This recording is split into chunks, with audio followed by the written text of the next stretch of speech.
segundito, yo les voy a pedir a todos que se muteen, salvo el doctor José Luis Flores. Todos pongan el micrófono sin sonido, hasta que termine de hablar el doctor José Luis Flores, después pasa el micrófono a la doctora Sada Ventolila, por favor. Ahí está. Bueno, esto de mutear los micrófonos, que por ahí nos pone un poquito complicado, porque es como si nos quitaran la palabra, en realidad es por una cuestión técnica, ¿no es cierto? Simplemente hoy, decía en el encuentro anterior, con mucha agradable sorpresa, reencontrarnos con Saada y en esta ocasión poder estar escuchándola y aprendiendo una vez más de lo que ella tenga para contarnos en relación a este tema.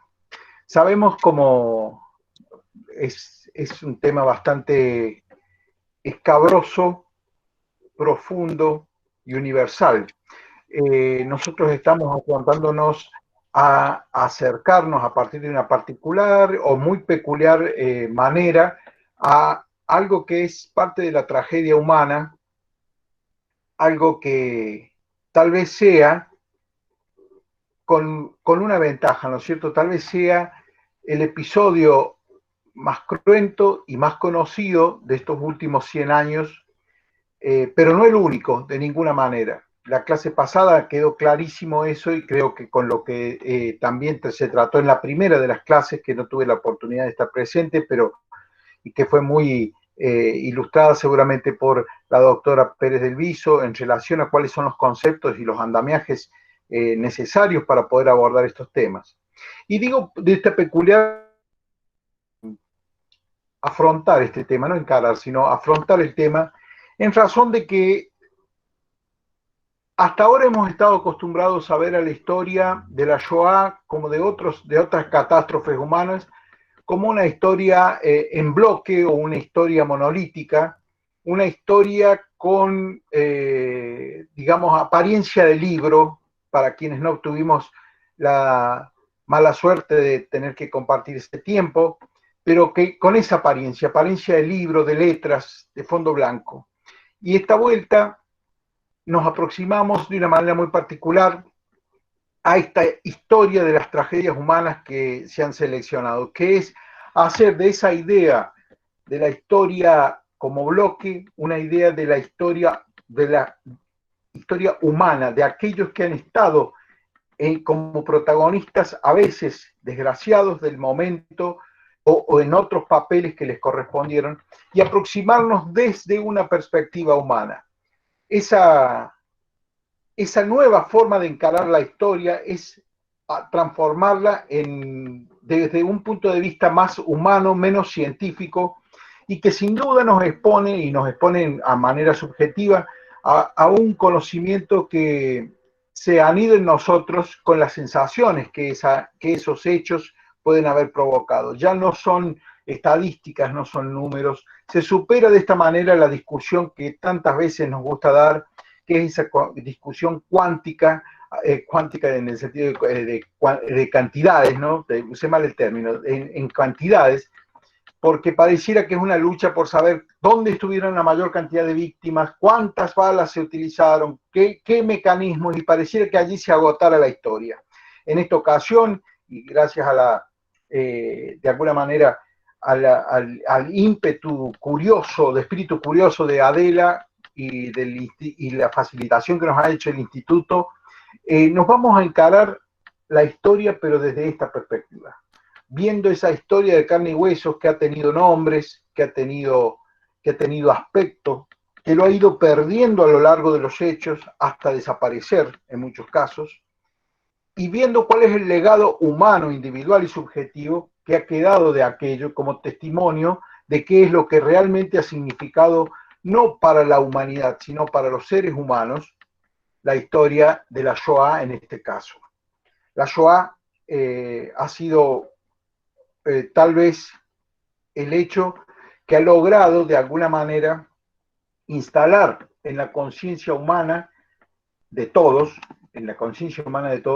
lo que realmente significó el sufrimiento y la pérdida de la vida. Las guerras hasta ese momento, todas han tenido versiones contadas desde el punto de vista estratégico-militar, desde el punto de vista del objetivo geopolítico, desde el punto de vista de la cantidad de víctimas, pero nunca de lo que ha sido realmente la historia desgraciada. Acordémonos que el siglo XX nos permite encontrar la historia documentada ampliamente, ya no a través del relato, sino a través de la imagen fidedigna, como es la fotografía, la filmación, etc. A partir de la Primera Guerra Mundial, encontramos nosotros documentos que nos instalan de manera mucho más precisa y mucho más eficiente en la circunstancia que vamos a abordar para conocer. Y en esta oportunidad, como en las anteriores, en este ciclo de encuentros, el punto, el faro desde el cual vamos a analizar estos momentos drásticos de la humanidad es la mujer. La clase pasada decíamos que la mujer participaba no solamente como ser involucrado dentro de la guerra, sino que a veces su cuerpo era un cuerpo de batalla, un campo de batalla en el que se llevaban adelante las guerras, la conquista a través de la agresión sexual, a través de la colonización mediante engendrar hijos forzosos en ellas cuando se producía el avasallamiento de un territorio o de un pueblo. Es una historia absolutamente vieja y acompañada al ser humano desde antiguo. Y siempre ha sido vista, vuelvo a decirles, la guerra hasta no hace muchos años ha sido vista como una estrategia de la política internacional. La guerra ha sido una tragedia siempre, pero la hemos visto casi teóricamente como eso.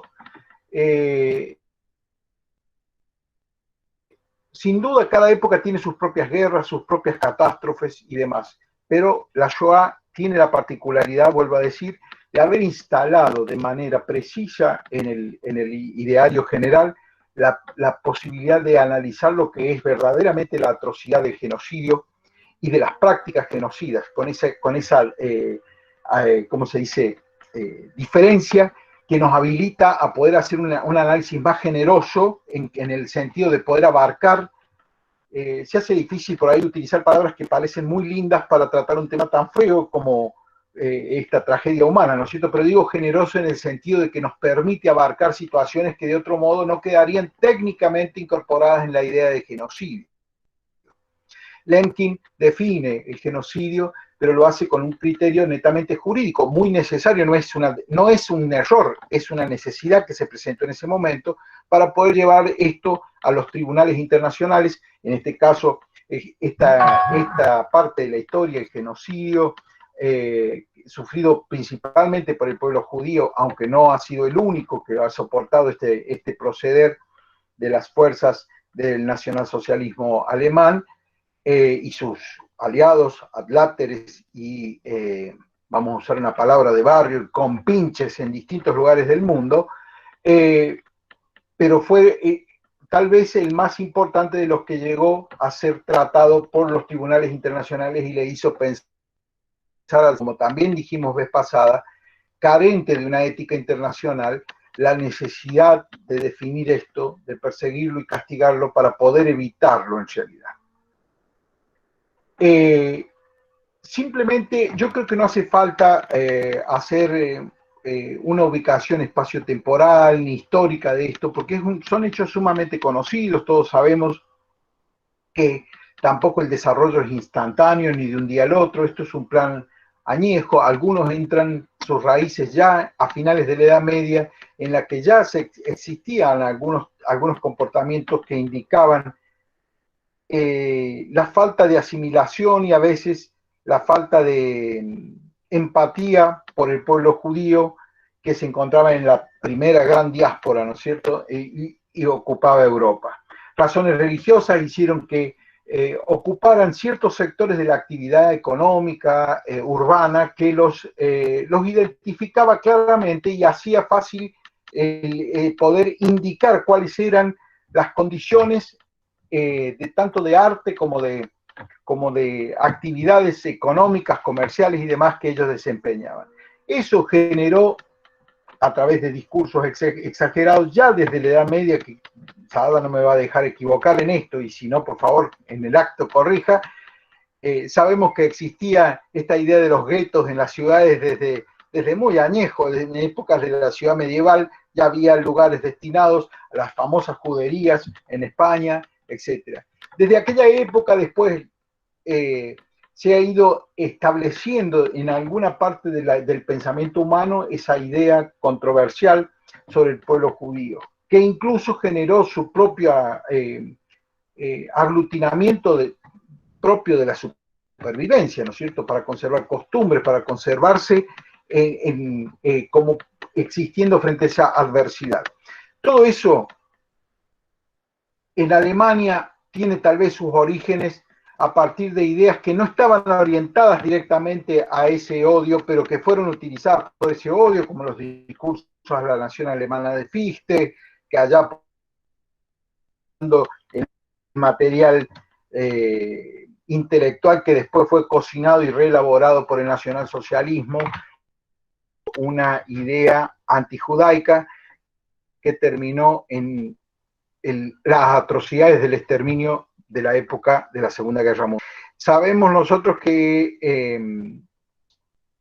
en manos de este señor Adolf Hitler se produjeron que han sido develadas con el tiempo a través de los juicios de Nuremberg, pero que no es lo único, vuelvo a decir que no es lo único, y que hoy por hoy la historia reconoce como una, digamos, con una aproximación que nos permite ver las individualidades, las subjetividades que se han puesto en juego y que nos permiten hoy, vuelvo a decir, observar la atrocidad y no simplemente el episodio histórico, digamos, tan distantes que no vemos los seres humanos que estaban involucrados.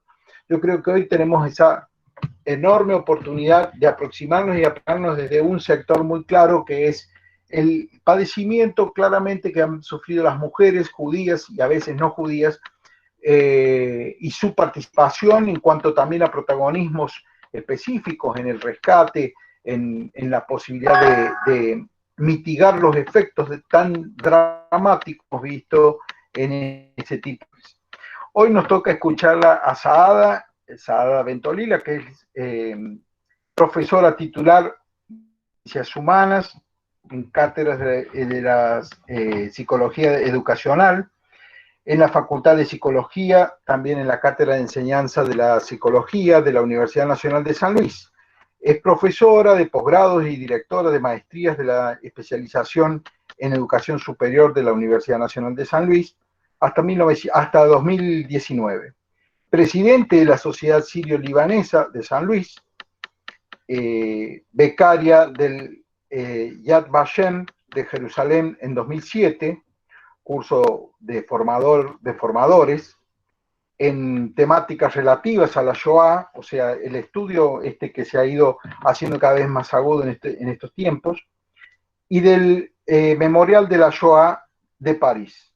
Cursó también en el curso Enseigner de l'histoire de la Shoah, el génocide du XXe siècle, la nominación en francés de este curso que se ha dictado en la memoria de la Shoah en París, especialista en la temática de la Shoah y fundadora y directora de la Cátedra Libre sobre discriminación, genocidio y holocausto en la historia contemporánea.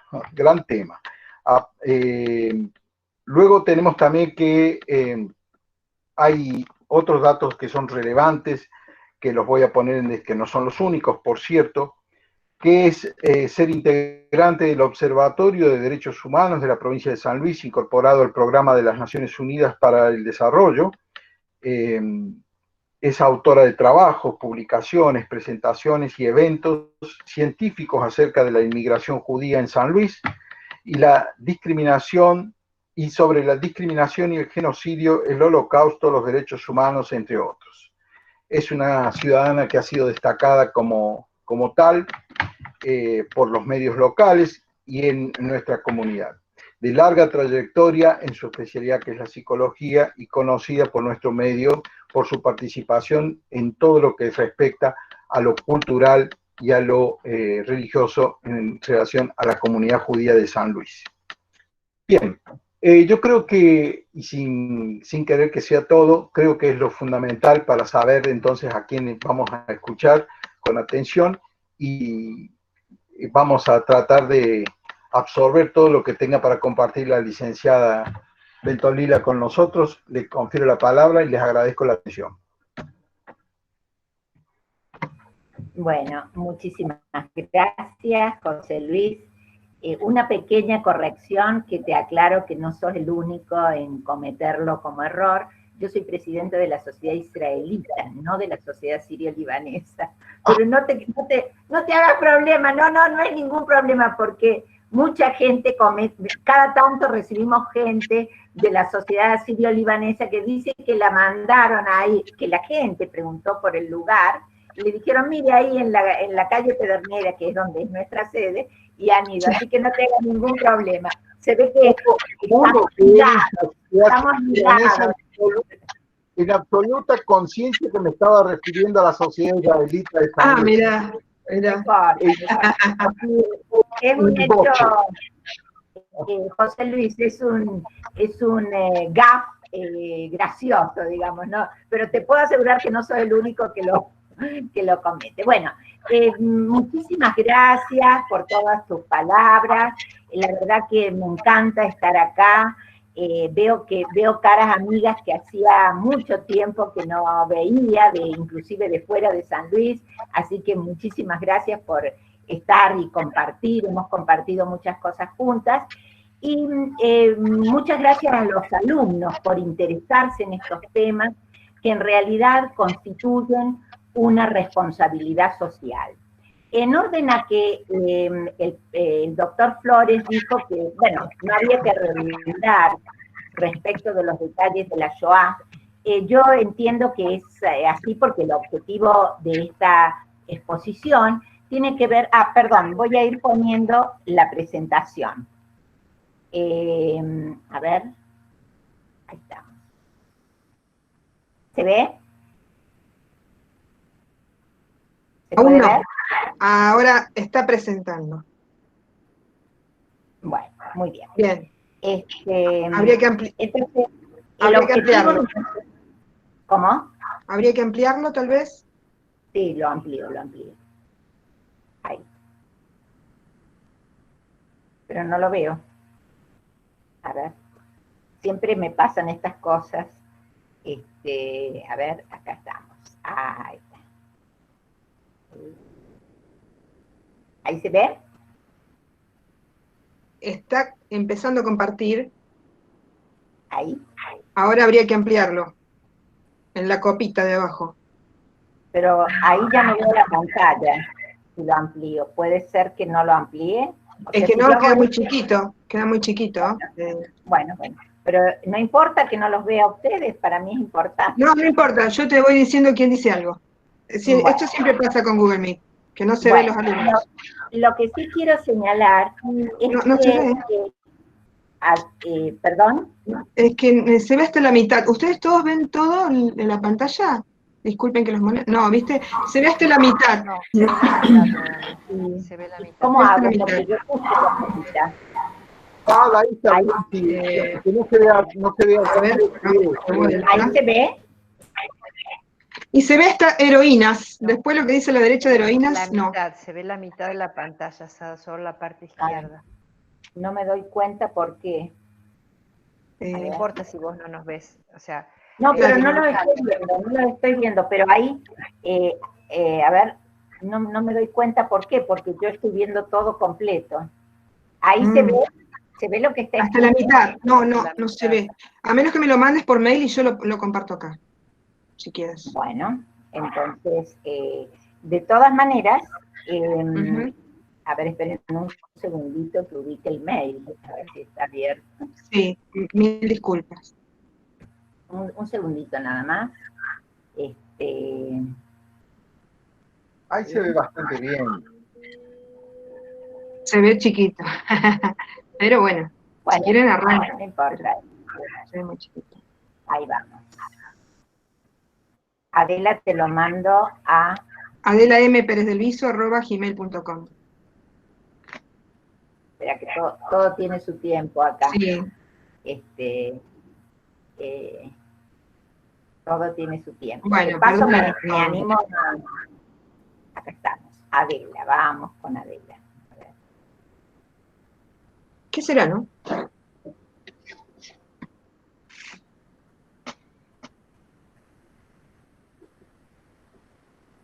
Apenas llegue yo te digo para que arranques con lo que tenés y yo después interrumpo. Bueno, ahí lo estoy mandando. Disculpen a mí siempre me ponen un poco nerviosas estas, Sí, bueno, estas presentaciones, porque reconozco que no domino totalmente. Bueno, estamos aprendiendo. Esperen, un segundito, estamos acá.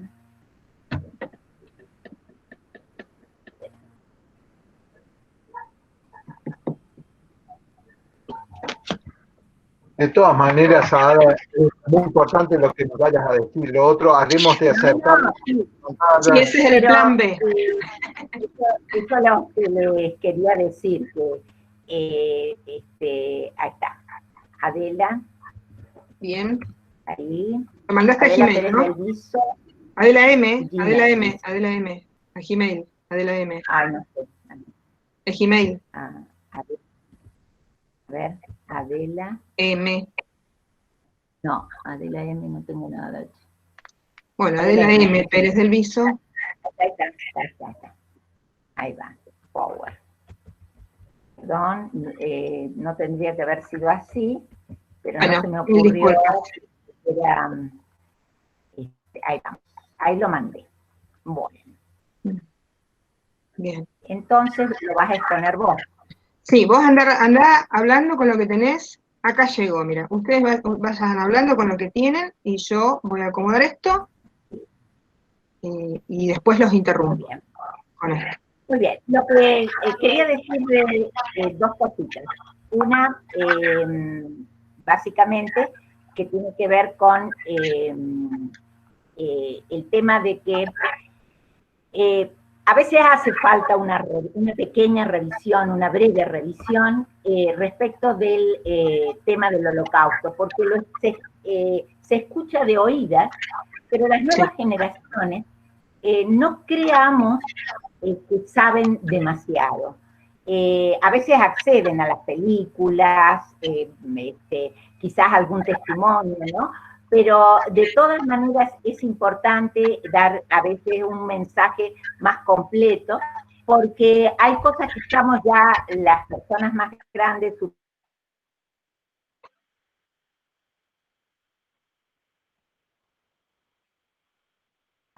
aunque yo sabía que José Luis nos iba a hacer una presentación general, era qué fue el Holocausto en breves palabras, pero para entender algunos espacios y tiempos que fueron determinantes en lo que el papel que cumplió la mujer o el papel que le tocó ejecutar en esta etapa a la mujer, ¿no?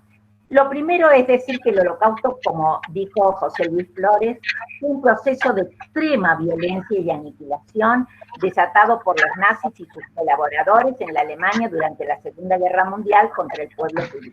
El tema del Holocausto. Después el genocidio fue mucho más extendido a gitanos, homosexuales y otros grupos sociales, ¿no? Fue un genocidio total y sistemático y sin precedentes. Y la motivación principal fue una ideología antisemita y racista que los nazis sostuvieron e inclusive teorizaron, ¿sí? El libro Hitler, mi lucha, es un ejemplo de esa teorización y esa fundamentación con la que él justifica la necesidad de destruir al judaísmo. Él dice que en ese libro él plantea que en realidad el pueblo judío es como un bicho que te va sacando la sangre, ¿sí? ¿Está bien lo que están viendo? ¿Están viendo la primera diapositiva? Les pregunto a ustedes. A ver, muy bien. Anda pasando un poquitito más ahora. Se ve, se ve. Muy bien. Avísenme y yo los voy pasando. Bien. ¿Ahí está bien? Bueno. Sí. Muy bien. Ahí vamos. Entre 1933 y 1941, el régimen nazi implementó una serie de políticas destinadas a despojar a los judíos de sus derechos y posesiones, que fue seguida por lo que se viene a llamar la estigmatización. Los obligaban a usar una estrella como la que pongo acá, y bueno, a eso siguió la concentración de los judíos en guetos, lo que se llamó guetoización, y posteriormente en los campos de concentración. Acá voy a hacer una salvedad en relación a lo que dijo el doctor Flores, que en realidad los guetos ya existían en la antigüedad. Es verdad que existían, pero no tuvieron el carácter que tuvieron los guetos en la Alemania nazi, porque en la Alemania nazi los guetos no se constituyeron en Alemania en sí, sino que los judíos fueron trasladados a lugares que los guetoizaron, digamos, donde los asentaron durante un cierto tiempo. Y los que sobrevivieron a las condiciones del gueto, finalmente fueron trasladados a los campos de concentración, ¿no? Entonces, hay una pequeña diferencia en que los guetos de la antigüedad eran, digamos, eran constituidos de alguna manera por la propia necesidad de los judíos de estar juntos, porque eso era una manera de protección, pero no los trasladaban a un lugar para guetoizarlos. Valga el neologismo que estoy usando del verbo guetoizar, ¿no? Entonces, la concentración de los judíos en guetos y posteriormente en campos de concentración fue otro de los hechos importantes en este periodo, y a comienzos del 1941 comienza a implementarse lo que se llamó la solución final, para la cual se crean campos de exterminio, ya no campos de concentración, sino campos de exterminio a los que se provee de cámaras de gas. El tema de la solución final fue un tema de discusión entre los nazis, porque no era sencillo eliminar a tantos miles de personas. Sí. Y de ahí que se buscó una manera industrializada de criminalidad, de asesinato, de muerte, lo cual de alguna manera también le da al genocidio judío una característica particular y digamos, de diferenciación de otros genocidios, ¿no? Este tema de la industrialización de la muerte. A comienzos de bueno, todo esto en paralelo, y esto es lo importante también, en paralelo, no creamos que los judíos solo murieron en los campos de concentración, porque paralelamente también se daban las matanzas masivas por fusilamiento llevado a cabo por grupos de tareas en los lugares en los que el ejército iba avanzando, ¿sí? Llamados los famosos Eisengruppen, o escuadrones de la muerte. Acá, entonces, no voy a redundar, yo había puesto un poco fases de la historia del Holocausto, la primera fase de planificación y propaganda, en la que básicamente, si querés avanzar uno más, perfecto, donde aparecieron las leyes de Nuremberg, donde se le quitan todos los derechos civiles a los judíos, y prácticamente los judíos no pueden ni tener negocios, ser dueños de tierra, no pueden casarse con un ario, no pueden vender a arios, y no podían asistir a las universidades y a otras instituciones, tenían que hacerlo solo a instituciones exclusivamente judías, ¿no?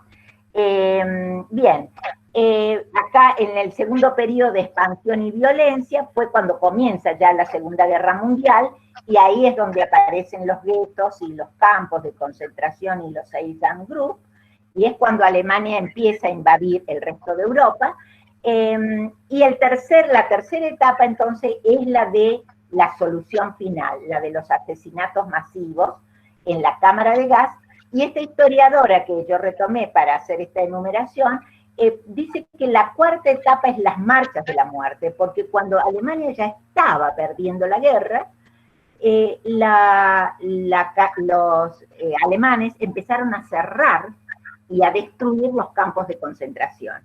Y entonces los mandaban, digamos, los trasladaban a pie en pleno invierno, muy semejante a lo que pasó con los armenios en esta etapa, y la gente, por supuesto, fue muriendo en el camino, ¿no? Porque ni tenían comida, ni tenían abrigo, ni tenían zapatos para poder hacer esa travesía. Bien. He dicho esto para ubicar la dimensión de lo que fue el Holocausto. La pregunta con la que quiero continuar es si abordar el tema de las mujeres en el Holocausto, primero, si es legítimo, y segundo, cuál sería su contribución. ¿Y saben por qué digo esto? Porque entre los historiadores, cuando empieza a surgir el tema de la cuestión de género en el Holocausto, hubo mucha resistencia, ¿no? Ah, sí. Porque, bueno, yo supongo que entre otras cosas porque no querían ser un punto más en la agenda del feminismo, entre otras cosas seguramente, pero esencialmente porque no veían la necesidad de discriminar a un grupo en particular, ¿sí? Sin embargo, es una discusión que se dio y los historiadores fueron avanzando, y sobre todo las historiadoras. La historia del Holocausto es diversa y compleja, está atravesado por un mosaico de grupos humanos, y no veían la necesidad de darle un lugar prioritario a unos u otros.